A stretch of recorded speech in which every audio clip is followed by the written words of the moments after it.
শত বাধার মাঝেও গোষ্ঠী স্বার্থকে উপেক্ষা করে অন্তর্বর্তী সরকার দায়িত্ব পালন করে যাচ্ছে।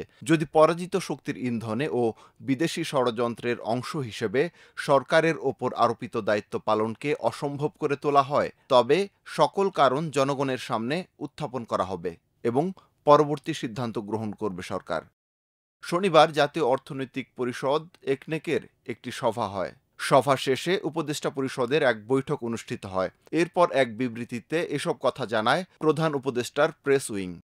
বিবৃতিতে বলা হয়, অন্তর্বর্তীকালীন সরকার জুলাই অভ্যুত্থানের জনপ্রত্যাশাকে ধারণ করে, কিন্তু সরকারের নিজস্বতা, সংস্কার উদ্যোগ, বিচার প্রক্রিয়া, সুষ্ঠু নির্বাচন ও স্বাভাবিক কার্যক্রমকে বাধাগ্রস্ত করে তোলে।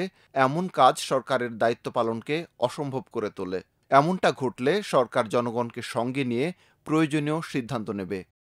প্রধান উপদেষ্টা অধ্যাপক মোহাম্মদ ইউনূসের সভাপতিত্বে পরিকল্পনা কমিশনে বৈঠকটি অনুষ্ঠিত হয়। বৈঠকে সরকারের প্রধান তিনটি দায়িত্ব, নির্বাচন, সংস্কার ও বিচার নিয়ে আলোচনা হয়। বিবৃতি অনুসারে এসব দায়িত্ব পালনে বিভিন্ন সময় নানা ধরনের অযৌক্তিক দাবি দেওয়া, উদ্দেশ্য প্রণোদিত ও এখতিয়ার বহির্ভূত বক্তব্য এবং কর্মসূচি দেওয়া হচ্ছে। এসব বিষয় কিভাবে স্বাভাবিক কাজের পরিবেশে বাধা দিচ্ছে আর জনমনে সংশয় সন্দেহ তৈরি করছে তা নিয়ে বিস্তারিত আলোচনা হয়।